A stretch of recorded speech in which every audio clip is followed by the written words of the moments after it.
para sa'yo. May nobya ka na eh. Pampalipas oras lang yun, pwedeng-pwede kong iwan yun para sa'yo. Layuan mo ako. At saka hindi ko kailangan ng mga ganyan. Dahil hindi na ako magkakamali sa'yo. Kunin mo na itong nasa tiyan ko! Ayoko nito! Ayoko! Ano ako What are you doing? What are you doing? Bitawan mo ako! Bitawan mo! Bitawan mo ako! What's wrong with you? Iniisip ko, siguro kung nandito yung tatay ko, hindi mangyayari lahat ng kamalasan na to. Anak, hindi kasi mabuting tao ang tatay mo. Nagkamali ako sa kanya. At ayoko rin magkamali ka. Napakadaya nyo! Friend, baka naman nagbagong buhay na si Rico. Hindi magbabago ang isang masamang damo. Hindi titigil si Kari hanggat hindi niya nalalaman ang totoo. Papakiusapan ko si Rico na tantanan na ako na huwag niya na akong puntahan dito. Lena, anong gawa mo dito? Bakit may mga babae doon? Wala ka ng pakialam doon. Hindi ko hahayaang makalapit sa iyo ang mga anak ko dahil hindi ka magiging mabuting ama. Buhay pa bang anak natin? Matagal nang wala ang anak natin. Alamin mo kung si Kari ngayong anak namin ni Lena. Bakit, boss? Kung si Kari ngayong anak namin ni Lena, isa siyang malaking alas para makuha ko ulit si Lena.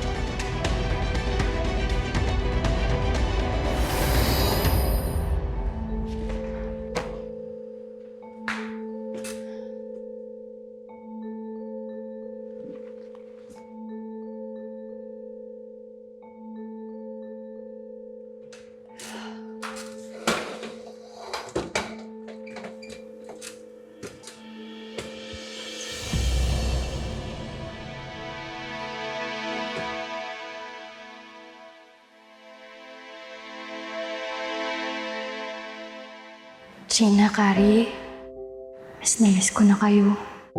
Sana miss niyo rin ang ate. Sana hindi niyo pa ako nakakalimutan. Nanay, dalawin mo naman ako. Kasi kapag nakikita kita, nawawala lahat ng takot ko. Lumalakas ako, Nay. Miss na po kita. Mahal na mahal kita, Nay.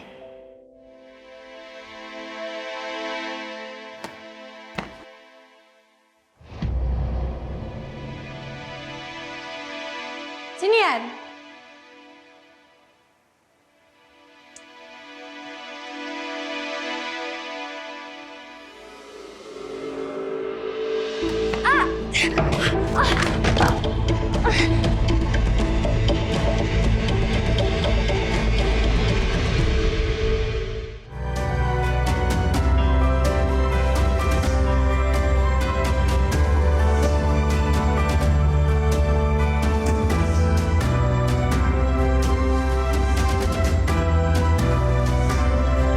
Huwag kang matakot.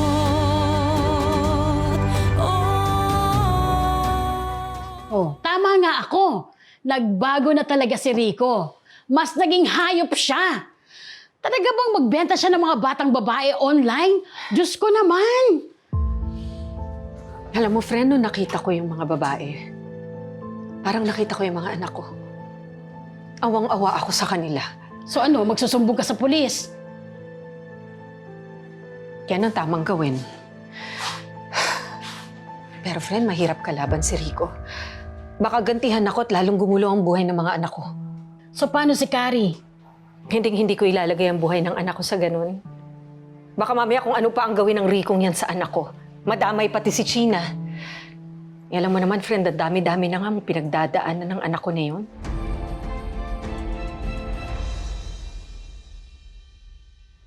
Celine? Celine, anak. Nay? Celine? Buena? Anong nangyari? Nahulog ka kanina, tapos parang nilalagnat ka. Anong pakiramdam mo? Okay na ako.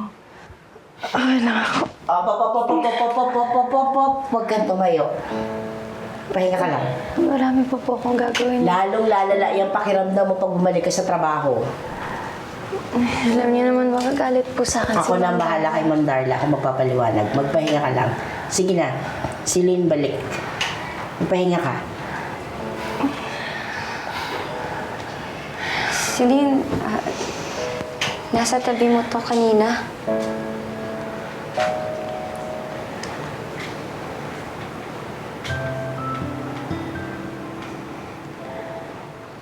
Buena, pwede mo bang tawagan yung pamilya ko? Sige, ako na bahala. Salamat. Kaya ka lang ha. Ako nang bahala. Sige.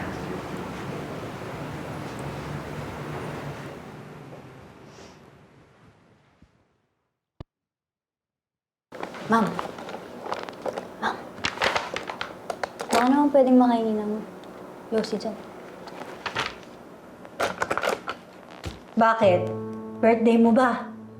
Wala kang ginagawa dyan eh. Ma'am, di ba nga tinakot ko si Celine para ma-accident siya dun sa bodega? At ano naman ang magagawa nun para magka-bad record siya? Di ba ang utos ko sa'yo, palabasin mo na pasaway siya para mailipat siya ng kulungan.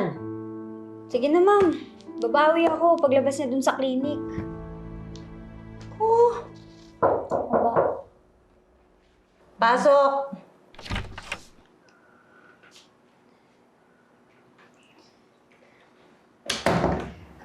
Miss, pwede po ba akong manghiram ng phone? At bakit? Ano po kasi, sabi po kasi ni Celine sa akin na ibalita ko raw nangyari sa kanya sa pamilya niya para bisitahin siya. At ano? Ikaw na ba ang messenger ni Celine ngayon? Hindi naman po. Hayaan mo, ako ang magsasabi sa pamilya niya. Sige na, lumayas ka na. Yan, sige po.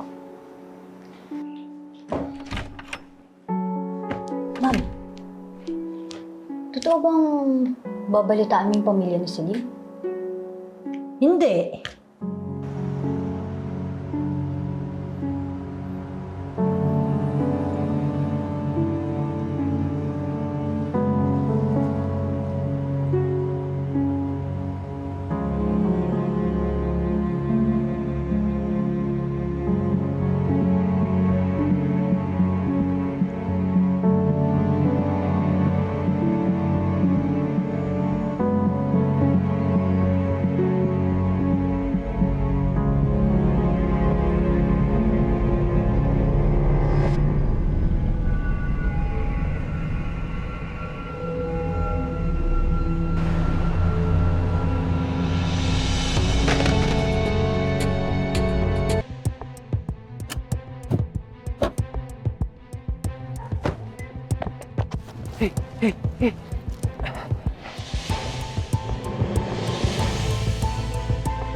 Nasaan ako?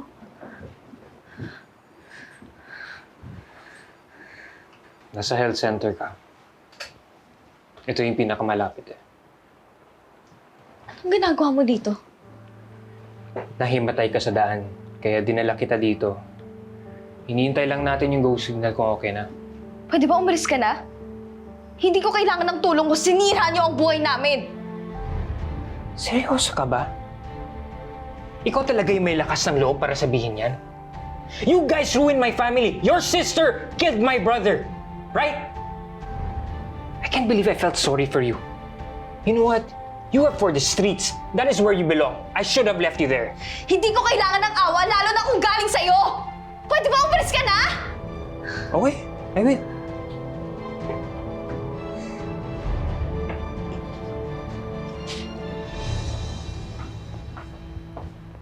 Okay ka na ba?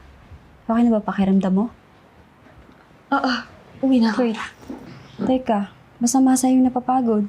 Lalo na during your first trimester. First trimester? Buntis ka, kaya ka hinimatay kanina. Kailangan mong bumalik dito para sa vitamins at regular check-up.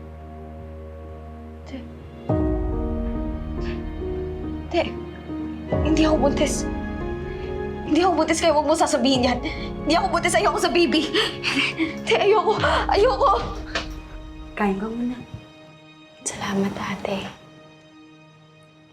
Ilang buwan na po yung baby niyo? 5 buwan na to. Hindi ko nga alam kung paano palalakihin to sa hirap ng buhay ngayon. Naiintindihan ko po kayo. Pero huwag niyo masyadong isipin ate. Share ko lang sa'yo, yung nanay namin. 3 kaming magkakapatid. Sa hirap po ng buhay, lahat ng trabaho pinasok na niya. Para lang may taguyod kami. Kaya ho, sana po kayo ate, kahit anong hirap ng buhay o dagok yung pagdaanan niyo, paramdam niyo lang po sa baby niyo na mahal niyo siya. Sapat na yun. Yun lang ginawa ng nanay namin. Salamat. Thank you din ate ha. Thank you.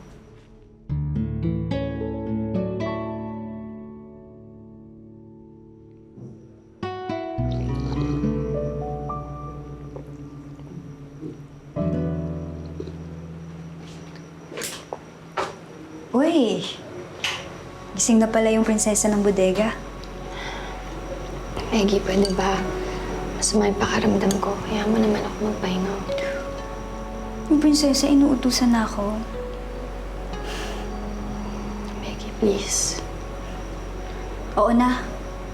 Eh, andito lang naman ako para sabihin yung pinapasabi ni Ma'am Darla. Ayun, nakausap na daw niya yung nanay mo. Anong sabi? Kailan daw sila dadalaw? Ayun nga, hindi daw sila makakadalaw kasi marami daw silang ginagawa. Nasabi ba ni Ma'am Darla yung nangyari sa akin? Siyempre. Kaya lang nga yun, busy daw sila. Tapos, tinapos na yung tawag. Hindi. Alam mo, nagsisinungaling ka na naman sa akin, no? Niloloko mo ko. Ano mapapala ako kung lolokohin kita? Pakialam ko ba sa nanay mo? Sinasabi ko lang naman kung ano yung pinapasabi ni Ma'am Darla. Kung ayaw mo maniwala, diwag, bibintangan pa ako.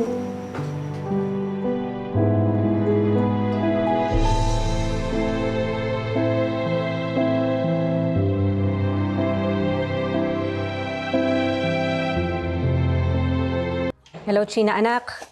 Nasaan ka? Nay, may pinuntahan lang po ako. Pero, malapit na po ako, Nay. Sige po, babay na po. Hoy, China! Buntis ka raw? Ha? Hindi po. Anong hindi? May nakakita sa'yo sa health center. Sabi nung nurse, buntis ka daw. Pwede po ba huwag kayong maniwala sa fake news? Sus! Sino tatay? Di ba nga na-rape siya noong pinatay ng ate niya? Bata-bata mo pa, China. Aga kasing lumandi. Mana sa nanay. Pwede ba hindi ako buntis? Tigilan niyo nga! Dinay ka pa, bumibilog ka na. Umamin ka na.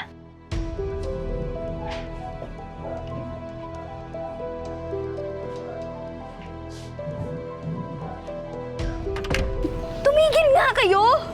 China? China? Ano nangyayari dito? Huy, kinukongratulate lang naman namin si China sa pagbubuntis niya. Buntis? Si China? Di niya alam.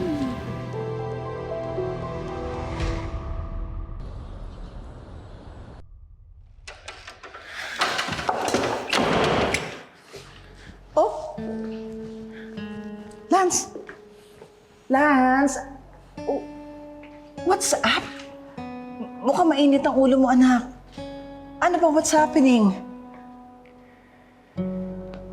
Tinulungan ko yung kapatid ni Celine. What? Ano ba? Gusto mo bang maging santo? Pati ba naman yung pamilya ng kriminal na yon tinutulungan mo? She needed help, Mom. Mukhang problemado siya. Dapat lang makarma sila. Dapat lang makarma sila ng todo-todo sa ginawa nila doon sa kapatid mo. Yun. Anak, please. Nakikiusap ako sa'yo. Layuan mo na yung pamilya na yun. Layuan mo yung mga kriminal na yun. I don't think I can afford to lose you. Please. Don't worry, Mom. Di na ako magpapaloko sa mga katulad nila. And you know what? You're right. I hope karma bites them really, really hard for what they did. Go up, Mom.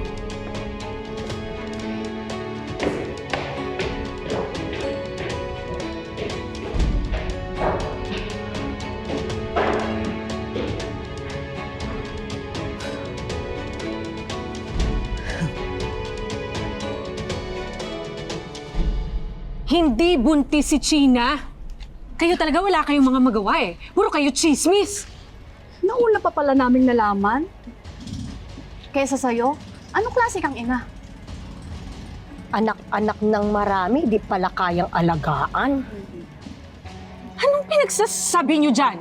Nay, tama na po, Nay. Sa totoo lang tayo di ba nga huli na rin nung nalaman mong nakapatay si Celine? Tapos, huli na rin nung nalaman mong na-rape si China. Aba, dapat nga magpasalamat ka pa sa amin nung nalaman namin buntis si China. Baka mamaya, nanganak na si China, hindi mo pa alam. Ito kasing si Lena, puro lande. Nung isang araw lang, nakikipagharutan sa isang lalaki. Hoy! Hindi ako nakikipaglandian sa kung sinong lalaki, ha? Kaya maagang nabubuntis ang mga anak di ba? Sinabi ng hindi buntis ang anak ko eh. Grabe kayo mga marites. Ay! Nay! Ay! Nay! Nay! Nay! Ganun ba? Ano po? Nay! Tama na po, Nay! Kailangan natin lumapang kundi hindi titigil yung mga siswasang yan. Nay! Tumigil na kayo, ha? Nay, tama na po! Totoo po yung sinasabi nila! Buntis ako! Sabi Ano, pahiya ka? Kawawang bata. I'm sorry! Sorry! Sorry! Sorry! Sorry! Sorry! Sorry! Sorry!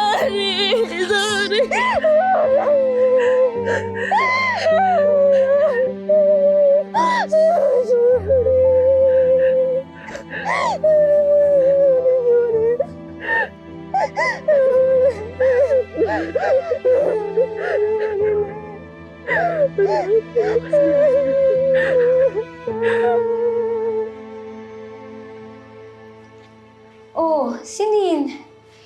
Bakit hindi mo to inubos? Kumain ka na para gagaling ka, okay? Hindi man lang ba nila ako namimiss? Hindi ba nila ako kakamustahin? Wala na siguro talaga silang pake sa akin, no?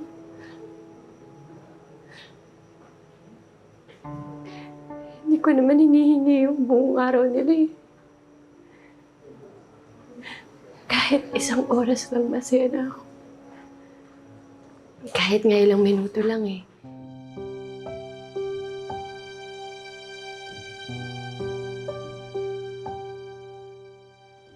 Hindi eh. Wala sila dito.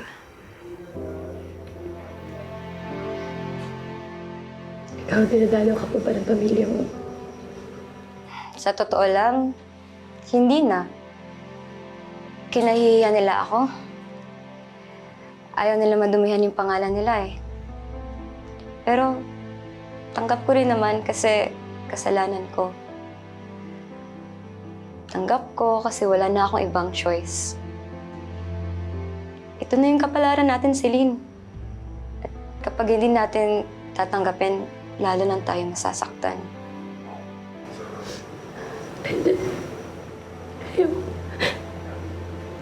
Ayaw kong isipin na ayaw na nila sa akin. Ayaw ko mag-isa, hindi ko kaya. Hindi ko kaya na wala akong pamilya. Ayaw ko. Kailangan ka sila sa buhay ko. Hindi ko kaya. Hindi ko kaya. Ayaw ko mag-isa.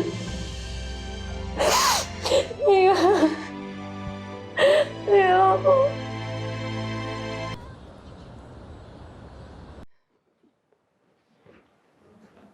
China, anak. Kailan mo pa nalamang nabuntis ka? Nung isang araw ng punay. Hindi ko po alam kung paano ko ito tatanggapin. Kaya hindi ko rin po masabi sa inyo.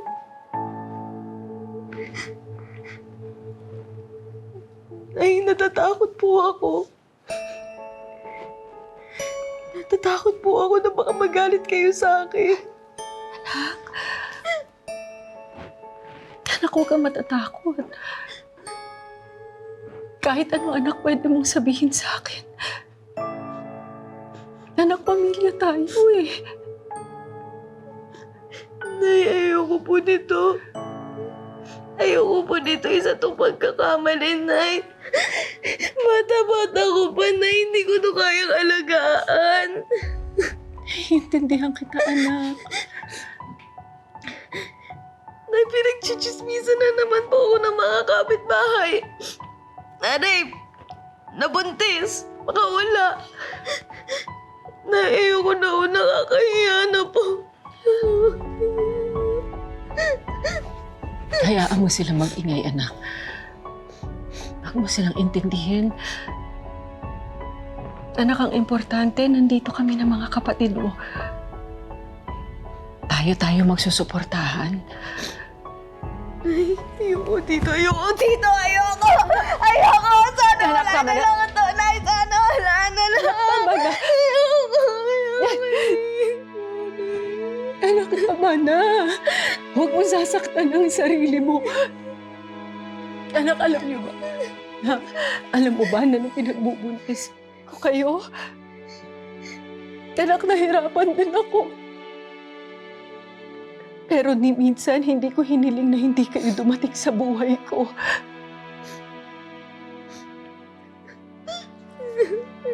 Hindi ko kaya. Hindi ko kaya. Kaya mo yan.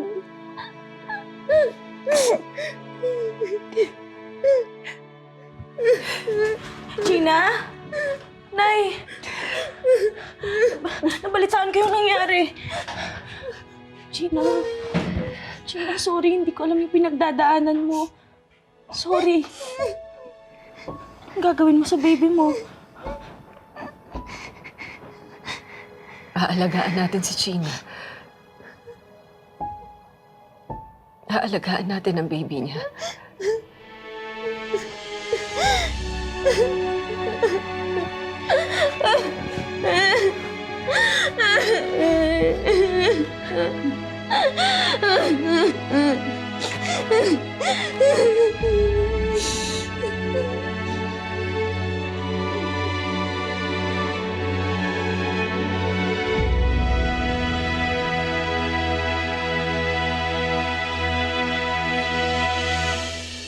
Huwag ka mag-alala, anak, ha? Pagtutulungan natin palakihin ang anak mo. Gina, paano pag gusto na makilala ng baby mo yung tunay niyang tatay? Magsisinungaling ka din ba? Kailan mo ba talaga titigilan yung Lena na yon? Gusto ko lang makumpirma kung anak ko nga si Kari. O tapos, pag nakumpirma mo, magbabalikan kayo? Tapos ako itsapuera? Ikaw lang ang gusto ko. Hanapan mo ako ng sagot para pwede na tayo maging pamilya ng anak ko. Kayo po yung OB ni Lena Serrano, di ba? Yes, simula sa pangalawa niyang anak hanggang sa bunso. Sister-in-law ko po siya. Gusto ko lang naman malaman kung nakunan po ba siya noon. Hoy! Ate, saan ka pupunta? Pupunta ako kay Madam Becca. Aalamin ko yung address ni Rico at kakausapin ko siya. Anong kailangan mo? Pakiramdam ko tatay ko siya. Kari! Kari! Kayo po ba yung tatay ko?